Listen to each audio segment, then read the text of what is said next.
Now how to determine sex in humans, ठीक है, कि one will be male, the other will be female, किस तरीके से हम आइडेंटिफाई कर सकते हैं, डिटरमाइन कर सकते हैं, ये पूरी एनसीईआरटी में आपके टॉपिक दे रखा है। Now let us start with this thing.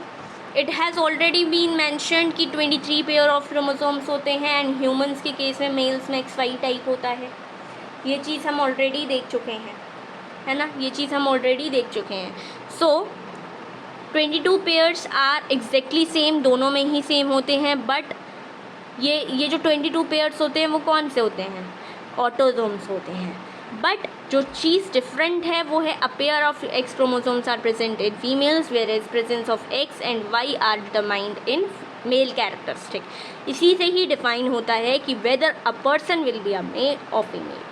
Now, during spermatogenesis among males, two types of gametes are produced. 50% chances हैं कि वो X हो, 50% chances हैं कि वो Y हो, ठीक है, बिसाइड्स ऑटोसोम्स को छोड़ के। Now female however produce only one type of ovum, तो इसी वजह से X क्रोमोसोम होगा। There is an equal probability of fertilising ovum with X और Y chromosome. In case of ovum fertilises with a sperm X chromosome तो it will develop into female, whereas अगर ovum carry करता है sperms Y chromosome तो it will be a boy obviously.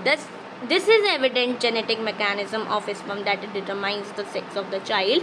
इसलिए यहाँ पे लिखा है ना, it is unfortunate that in our society women are blamed for giving a birth to a female child and have been ostracized and ill-treated because of this false notion. False notion क्यों है अभी समझते हैं। As we know this, ये भी हमें पता है ना। तो इसमें से अगर X वाला आता है तो it will give obviously to a rise to a female, but अगर Y क्रोमोसोम आ रहा है तो इधर से तो X ही आने वाला है। दैट मीन्स ये बन जाएगा XY, दैट मीन्स ये मेल है। तो इसका मतलब ये है कि डिपेंड तो इस वाले पे कर रहा है, but they are the one जिनको कौन क्या नाम है ब्लेम किया जाता है। ये ही चीज़ यहाँ पे लिखी है क्योंकि 50% चांसेस है कि ये XH या Y है।